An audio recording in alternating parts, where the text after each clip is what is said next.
예, 반갑습니다. 카티아 3주차 첫 번째 수업을 진행하도록 하겠습니다. 먼저 카티아를 실행하시게 되면은 지금과 같은 화면이 나타나고 여기서 사용자는 하나의 부품 작업, 부품 작업을 하기 위해서 시작, 기계 디자인, 파트 디자인을 선택을 해서 사용자가 작업할 파일에 대한 이름을 대략적으로 입력합니다. 파일에 대한 이름을 입력하시고 확인 버튼을 클릭합니다. 지금 보시는 화면은 카티아를 작업하는 가장 기본적인 솔리드 모델링 하는 작업이고, 오늘 작업할 내용은 그냥 간단한 간략한 부품 작업을 한번 해보도록 하겠습니다. 지금 보고 있는 1번 형상에 대해서 작업을 해줄 거고요. 1번 형상 같은 경우는 여러분들이 보고 있는 베이스 형상입니다.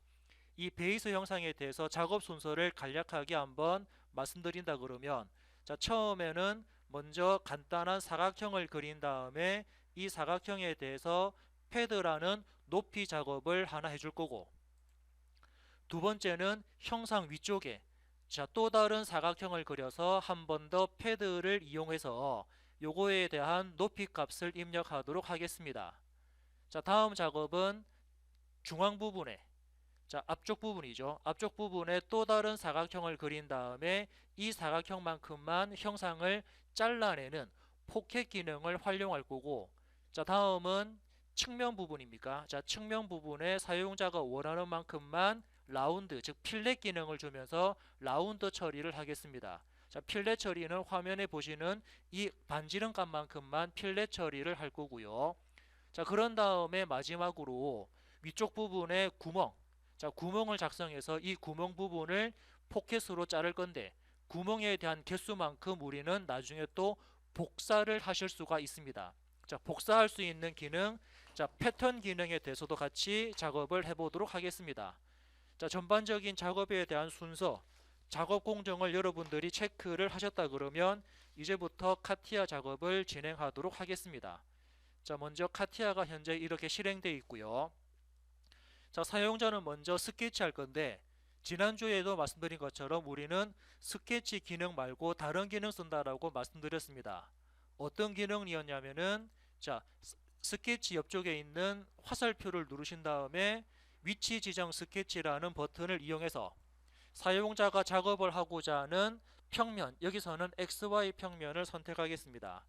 그리고 확인을 눌러서 스케치 환경으로 들어갔고요. 스케치 환경으로 들어가면은 가장 먼저 어떤 작업한다라고 했냐면은 스케치 도구라는 탭에서, 우리 그죠? 스케치 도구라는 탭에서 앞쪽에 있는 버튼은 모는 종이 버튼이니까 클릭을 해서 모는 종이를 끄도록 하겠습니다. 두 번째는 점의 스냅이란 부분을 클릭해서 마찬가지로 이 옵션을 꺼주고요. 오른쪽에 있는 옵션 두 개는 제약 조건과 제약 조건이니까는 요거는 클릭을 해서 빨간색처럼 켜고 온 작업을, 그 버튼을 켜놓고 다음 작업을 진행하겠습니다. 가장 먼저 할 부분은 사각형입니까? 그래서 사용자는 직사각형 기능을 클릭을 해서 사각형을 그릴 첫 번째 점과 사각형을 그릴 또 다른 점을 클릭해서 사각형 그린 다음에 제약 조건, 제약 조건이라는 치수 기입을 실행하겠습니다. 치수를 더블 클릭할 겁니다. 더블 클릭하셔가지고 사각형에 대한 가로 길이, 이 선부터 이 선까지에 대한 사각형 가로 치수를 입력하겠습니다. 물론 치수를 더블 클릭하시면은 이 치수에 대한 전체의 거리 값을 입력할 수 있고요. 그리고 선부터 다음 선까지에 대한 거리 값도 사용자가 치수를 입력할 건데, 치수를 더블 클릭해서 그에 따른 세로 치수를 입력하도록 하겠습니다. 사각형 작성을 하셨고 치수 기입이 끝났다 그러면 그 다음 작업은 스케치를 마무리해야 되는데, 카티아에서는 워크벤치 종료라는 기능이 바로 스케치를 마무리하는 기능이고요. 워크벤치 종료를 하셔가지고 화면을 지금과 같이 3차원 작업할 수 있는 환경으로 바꿨습니다. 이 상태에서 다시 버튼에 대한 모양, 우리 버튼 클릭하는 부분 다시 말씀드리면은, 휠 버튼, 휠 마우스 버튼만 꾹 누르고 움직이면은 화면이 회전됩니다. 그리고 휠 버튼을 누르고 마우스 오른쪽 버튼을 동시에 누른 다음에 움직이면은 화면이 지금처럼 회전이 되고요. 다음은 휠 버튼을 누르고 오른쪽 버튼을 동시에 누릅니다. 동시에 누른 상태에서 오른쪽 버튼만 떼거든요. 그러면은 현재는 오른쪽 버튼만 뗐기 때문에 지금은 휠 버튼만 누르고 있습니다. 이 상태에서 마우스를 위아래 움직이면은 축소 확대가 된다라고 지난주에도 말씀을 드렸고요. 아무튼 이렇게 화면을 바꾼 다음에 우리는 이제 돌출할 수 있는 패드 기능, 패드 기능을 실행합니다. 패드를 실행하셔가지고 이 사각형에 대한 높낮이 값을 입력할 건데, 주어진 높이 값을 입력하시고, 그런 다음에 방향 리버스라 그래서 아래쪽 방향인지 위쪽 방향인지 방향성 선택할 수 있고, 미리 보기 누른 다음에 확인을 누르면 지금처럼 하나의 사각형 형상을 만들었습니다. 또 다른 작업을 하기 위해서 위치 지정 스케치를 이용해서 사용자는 윗면, 작업할 수 있는 윗면을 클릭하시고, 윗면 클릭한 다음에 항상 볼 부분은 어떤 거였냐면은 HX 방향, VY 방향, 스케치 방향 체크하신 다음에 확인을 눌렀습니다. 지금 필요한 거는 조금 전과 같은 똑같은 사각형 기능을 실행합니다. 그래서 사각형을 그릴 첫 번째 점과 사각형을 그릴 두 번째 점을 대략적으로 클릭해서 사각형 하나를 작업했고, 이제 이 사각형에 대해서 제약 조건을 입력하면서 크기와 위치를 만들어 나가도록 하겠습니다. 제약 조건 기능 더블 클릭합니다. 그래서 사용자가 원하는 선과 사용자가 선택하는 모서리를 마우스 오른쪽 버튼 일치, 모서리와 선을 선택하고 마우스 오른쪽 버튼 일치, 그리고 사용자가 선택하는 선과 선까지의 전체 간격 치수를 지금처럼 입력을 하고요. 입력을 했으면은 요놈에 대한 아직 위치 치수가 잡히지 않았습니다. 그래서 도면상을 봤을 때 전체 길이가 136이었는데 중간에 60이 빠졌기 때문에 한쪽에 대한 거리값을 사용자가 입력을 할 수가 있습니다. 그러면은 왼쪽 모서리 클릭, 오른쪽 선까지의 이때 거리값, 즉 위치값을 줘야 되는데, 이 위치값은 사용자가 따로 계산해가지고 입력이 가능하지만, 여기서는 어떻게 우리 그냥 사칙연산, 플러스 마이너스 곱하기 나누기라는 사칙연산이라는 간단한 수식 계산을 하도록 하겠습니다. 갈로 열고 전체 거리가 136인데 중간에 60이라는 값이 빠졌고 양쪽 두 군데 있으니까 나누기 2를 해서 확인 버튼을 누르면 이 치수에 대한 계산값이 입력되어서 화면상에 나타났습니다. 그러면은 현재 스케치 부분이 방금 작업한 스케치가 사각형이 초록색으로 바뀌면서 스케치가 완벽하게 다 되었다 라고 확인이 되었다 그러면 워크벤치 종료를 클릭해서 스케치 환경에서 빠져나가고, 그런 다음에 다시 패드라는 기능을 실행합니다. 전체 높이가 16이었으니까 그에 따른 높이값만 입력하고, 리버스 반대 방향 아래쪽인지 위쪽인지 방향성 설정하신 다음에 미리 보기 누르시고 확인 누르면 이 형상에 대한 그 결과값을 확인을 해볼 수가 있습니다. 다음 작업도 추가적으로 하기 위해서 앞쪽 부분에, 사용자는 앞부분에다가 또 다른 스케치를 하도록 하겠습니다. 그래서 위치 지정 스케치를 클릭하시고 작업을 하기 위한 앞쪽 면을 선택합니다. 확인 버튼 눌러서, 일단 확인 누르기 전에 HV 방향 체크한다라고 말씀드렸고요. 확인 버튼을 눌렀습니다. 필요한 만큼만 사각형 하나를 대충 그립니다. 대략적인 위치에 대략적인 크기로 사각형 하나 대충 그려놓고, 이 사각형에 대해서 제약 조건 마찬가지로 더블 클릭해서 실행합니다. 그 기입하는 순서는 따로 상관없지만 아래쪽 모서리부터 아래쪽 선까지는 마우스 오른쪽 버튼 일치, 그리고 선택한 선과 선에 대한 높이 치수를 입력합니다. 그리고 선택한 사각형과 사각형 사이에 가로 치수를 입력하겠습니다. 자, 그런 다음에 현재 보니까 아직 스케치가 초록색으로 완벽하게 바뀌지 않고 흰색으로 남아있는 부분이 있습니다. 그러면은 이 사각형에 대한 위치 치수를 잡아줘야 되니까, 예를 들어서 왼쪽 모서리부터 왼쪽 선까지 이때의 위치 치수를 줘야 되는데, 우리 앞전에 했던 것처럼 괄호 열고 전체 거리 136에서 중간에 48이 빠지고 양쪽 두 군데 나누기 2를 해서 이 부분에 대한 위치를 잡도록 하겠습니다. 자, 위치가 잡혔다 그러면 더 이상 기입하거나 더 이상 그릴 치수나 스케치가 없다 그러면 워크벤치 종료해서 스케치 마무리하고, 지금은 이 형상을 우리가 합치는 부분이 아닌 잘라내는 부분이니까 패드가 아닌 포켓 기능을 실행합니다. 그래서 포켓이라는 기능을 실행하는데, 자, 그때 거리 값은 사용자가 입력하는 거리만큼 포켓을 하는 게 아니고, 여기서는 처음부터 끝까지 전체 관통을 하기 위한 타입 부분을 up to last, 자, last라고 끝까지라는 옵션을 걸겠습니다. 그런 다음에 방향, 자, 지금처럼 뒤쪽으로 작업할 건지 리버스 앞쪽으로 작업할 건지 방향성 설정하신 다음에 지금은 뒤쪽 방향으로 작업하겠다라고 하시고 미리 보기 OK 누르시면은 아래쪽 부분이 끝까지 이렇게 포켓 형상으로 잘려져 나가는 결과물을 확인하실 수가 있습니다. 자, 이번에는 측면 4군데 모서리에 반지름 R 값을 입력하도록 하겠습니다.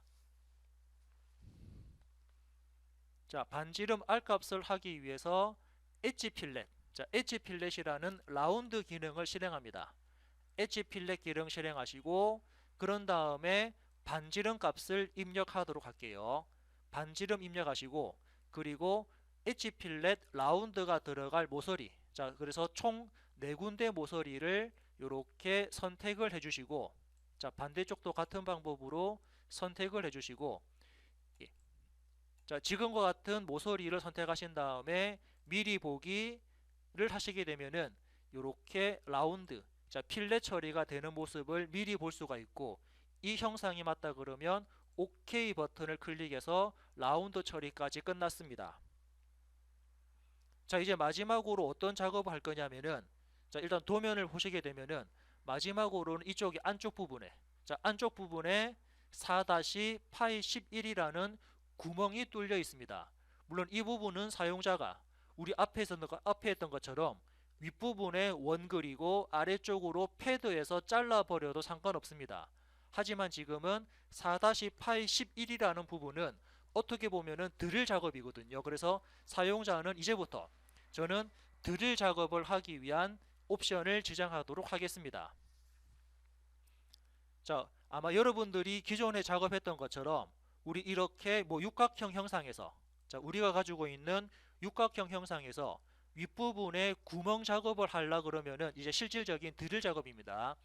드릴 작업하기 위해서는 가장 먼저 구멍을 만들 위치에 펀치를 때려 가지고 이렇게 위치를 잡습니다. 물론 그 전에는 어떤 작업합니까? 그 전에는 이렇게 선긋기를 하고요. 자, 여러분들이 선긋기를 하고 그 선이 만나는 교차 부분에 펀치 작업을 하거든요. 펀치 작업을 해놓고 그 펀치가 있는 부분에 지금과 같은 드릴 작업으로 작업을 해줍니다. 자, 그러면은 CAD에서도 이러한 공정 부분을 그대로 반영을 시키면은 작업이 수월하거든요. 자, 그래서 먼저 우리는 여기다가 펀치 작업할 수 있는 점을 하나 찍도록 하겠습니다. 자, 점을 찍으려면은 어떻게? 그저 스케치에서 또 작업을 해줘야 되거든요. 위치 지정 스케치를 실행하고 구멍을 작업하기 위한 점을 작성할 수 있는 평면을 하나 선택합니다. 자, X, Y, H, V 방향 확인하신 다음에 먼저 여기다가는 어떤 부분, 그렇죠, 포인트. 자, 포인트라는 펀치 작업을 할 겁니다. 그래서 펀치를 대략적으로 하나 딱 실행해 놓고요. 이제 이 펀치에 대해서 우리는 위치 잡아야 되니까 제약 조건 치수 기입 들어갑니다. 자, 치수 기입은 화면에 보신 것처럼, 자, 우리 그림에서 보신 것처럼, 그죠? 아래쪽 모서리부터 이 점까지의 거리 값을 입력할 수 있습니다. 또 왼쪽 모서리부터 방금 생성한 점까지의 거리 값도 입력을 하실 수가 있습니다. 자, 그래서 가로 세로 부분에 선긋기를 했고 그 부분에 이렇게 펀치 작업을 한 효과로 같이 볼 수가 있기 때문에, 자, 점을 생성하셨다 그러면 이 상태에서 바로 워크벤치 종료를 하시면 되는데, 자, 워크벤치 종료를 하시면 되는데 카티아 같은 경우는 이런 점도 하나의 3차원 작업할 수 있는 하나의 객체로 인식을 하거든요. 자, 여기서 이제 아마 스케치 마무리를 하게 되면은 지금처럼 하나의 점이 생성된 모습을 볼 수가 있습니다. 자, 여기서 이제부터 우리는 드릴 작업하기 위한 부분으로 진행합니다. 자, 드릴 작업은 오른쪽에 있는 홀, 구멍이라는 기능을 실행할 거거든요. 그래서 홀이라는 구멍 기능을 실행하신 다음에 첫 번째는 어떤 거? 사용자가 구멍을 생성할 위치, 구멍을 생성할 평면을 클릭합니다. 두 번째는 구멍을 만들 점을 클릭하는데, 순서가 바뀌었네요. 일단 캔슬하고요. 자, 캔슬한 다음에 다시 홀 기능을 실행합니다. 홀 기능 실행하신 다음에, 자, 먼저 구멍을 생성할 점을 먼저 클릭합니다. 구멍을 생성할 먼저 포인트 점을 클릭하고, 두 번째 구멍이 생성되는 평면, 기존 평면을 선택하면은 사용자가 선택한 점에, 사용자가 선택한 평면 위에서 그 점 부분에 구멍이 생성되는 모습을 볼 수가 있습니다. 자, 그러면 이때부터 이제 구멍에 대한 크기를 결정을 할 건데, 자, 먼저 보시면은 첫 번째 부분입니까? 첫 번째 부분에서 구멍에 대한 깊이 값을 줄 수가 있습니다. 즉, 사용자는 구멍의 깊이 값을 입력할 건지 아니면은 라스트 해가지고 구멍을 끝까지 뚫을 건지, 그죠? 이렇게 구멍에 대한 깊이 값을 줄 수 있는데, 지금은 구멍이 처음부터 끝까지 완전히 다 관통되기 때문에 up to last라는 관통 기능을 활용했고요. 두 번째는 구멍에 대한 지름값을 입력합니다. 자, 지름값을 입력했습니다. 그리고 한 번씩 구멍이 생성되는 방향을 볼 수가 있는데, 자, 사용자가 선택한 윗면부터 아래쪽으로 구멍을 생성할지, 리버스, 구멍을 위쪽으로 생성할지는 사용자가 지금처럼, 자, 방향성 설정할 수 있거든요. 그래서 지금은 아래쪽으로 구멍을 생성해라 라고 이렇게 선택을 했고, 자, 또 다른 타입이 뭐가 있는지 볼까요? 옆쪽에 두 번째 있는 타입을 보시면은, 자, 지금은 심플이라 그래서 그냥 일반적인 단순 구멍입니다. 우리 일반적인 드릴 작업이고요. 또 어떤 옵션이 있는지 볼까요? 자, 이번에는 테이퍼라는 부분을 선택하니까, 자, 테이퍼 구멍을 실행할 수 있습니다. 그리고 다음은 카운터 보호. 자, 카운터 보호 형태의 구멍을 생성할 건지, 아니면은 카운터 싱크 모양의 구멍을 생성할 건지, 아니면은 카운터 드릴입니까? 카운터 드릴 같은 모양을 생성할 건지, 사용자가 그에 관련되는 옵션들을 선택할 수가 있는데, 지금은 일반적인 단순 구멍 심플이라고 선택을 하시고, 자, 세 번째 탭을 보면은, 자, 이 세 번째 탭은 나사 구멍입니다. 사용자가 나사 구멍을 만들 건지 아니면은 일반적인 그냥 구멍 만들 건지, 자, 예를 들어서 나사 구멍을 만들겠다 그러면은 그 나사 구멍에 대해서 타입, 자, 나사 구멍에 대해서, 자, 메트릭 타입인지 아니면 그죠, 미터 가는 나사인지 그냥 미터 나사인지를 선택할 수가 있습니다. 그래서 예를 들어서 뭐 사용자가 미터 가는 나사를 선택을 했다 그러면은 그에 따라서 나사에 대한 피치 값도 같이 입력을 할 수가 있습니다. 자, 지금 아직 실행 중이고요. 자, 나사를 만든다 그러면 그 나사에 대한 지름과 그리고 뒤쪽에 있는 피치까지 같이 활용을 할 수가 있는 옵션이 있는데, 지금은 나사 구멍이 아니니까 체크를 풀도록 하겠습니다. 다시 앞으로 돌아가서, 자, 우리가 만들어주는 구멍은 전체 관통 구멍입니다. 그리고 구멍에 대한 지름값을 입력합니다. 자, 타입 부분에서는 아까 말씀드렸던 일반적인 구멍입니다. 그리고 나사는 생성하지 않습니다. 자, 미리 보기 하신 다음에 확인 누르시면은 그림과 같은 모양으로 드릴 작업, 구멍 작업이 생성된 것을 확인할 수가 있고요. 자, 이렇게 구멍을 생성했다 그러면 다음 작업은 구멍이, 그죠, 지금 구멍 하나를 생성했습니다. 이제 이 구멍을 가로 방향 또는 세로 방향 쪽으로 이제 복사를 할 겁니다. 자, 그래서 지금은, 자, 그죠. 가로 방향 개수와 세로 방향 개수를 입력해서 전체적으로 나열하는 패턴 기능을 활용할 거거든요. 그래서 카티아 다시 들어가서, 자, 그런데 자, 우리가 쓰고 있는 이 프로그램은 자, 복사를 하려면은 순서가 그렇습니다. 복사시킬 형상을 먼저 클릭해 놓고 명령어를 실행해야 됩니다. 아마 여러분들이 작업했던 클레어, 예전에 프로이라든지 와일드파이어라든지 클레어도 같은 개념일 겁니다. 먼저 복사시킬 객체를 먼저 선택을 합니다. 아까 작업하셨던 구멍이었죠.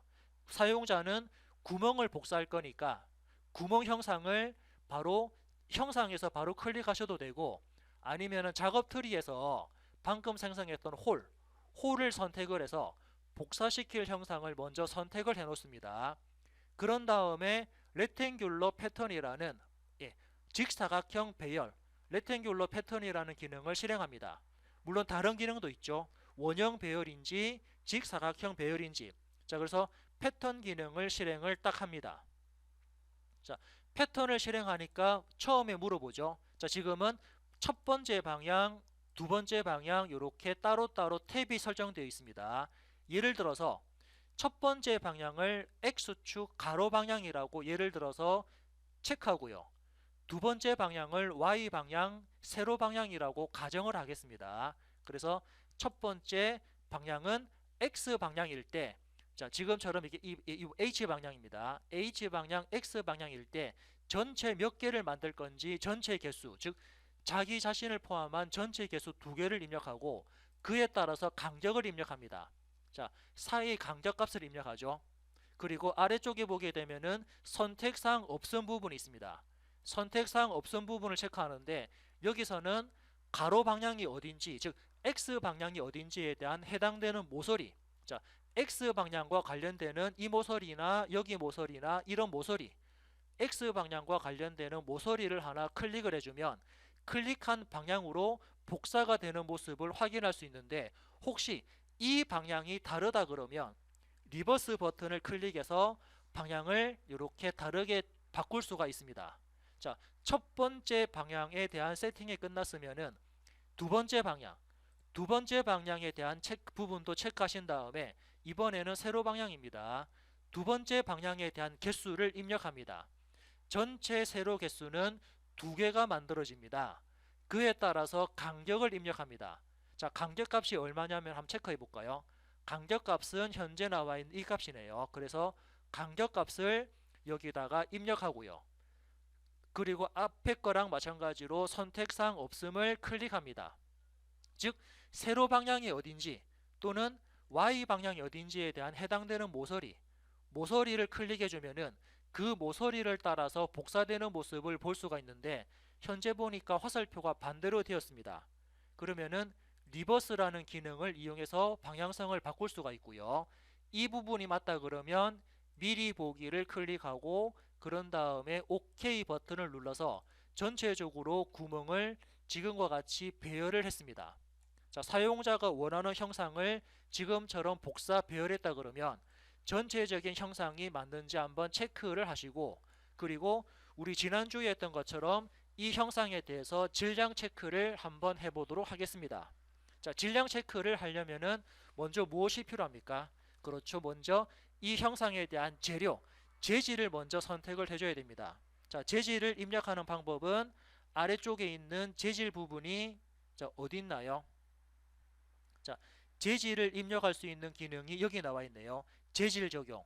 자, 재질 적용이라는 기능을 실행을 해서 확인 버튼 누르고, 자, 이 형상에 대한 재질을 입력하겠습니다.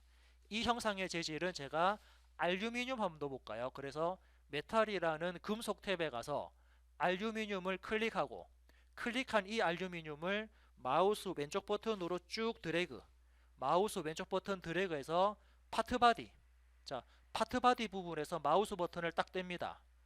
그러면 현재 이 솔리드 형상은 알루미늄이라는 재료가 들어갔다, 재질이 들어갔다라고 체크할 수 있고요. 확인 버튼을 누르겠습니다. 이렇게 알루미늄에 대한 재질이 들어갔으면 이제부터 이 형상에 대한 물성치를 확인해 볼 건데, 물성치 확인하는 부분은 관성 측정, 관성 측정이라는 기능을 실행합니다.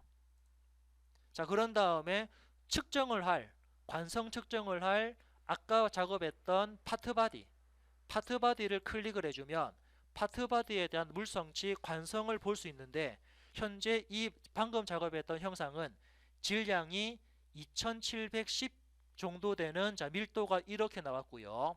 그리고 질량은 밀도, 알루미늄에 대한 밀도죠. 알루미늄은 밀도가 이렇습니다. 그리고 방금 작업한 이 형상에 대한 질량은 0.355kg, 그리고 면적과 부피가 나왔고, 거기에 따라서 무게 중심은 아마 저랑 약간 다를 수가 있을 겁니다. 어디를 기준으로 작업했는지에 따라서 다를 수 있기 때문에, 자, 물성치도 한번, 무게 중심도 체크를 했고요. 그러면서 관성 모멘트와 관련되는 부분까지 여러분들이 확인을 하셨다 그러면 첫 번째 모델 형상에 대한 작업을 끝내도록 하겠습니다.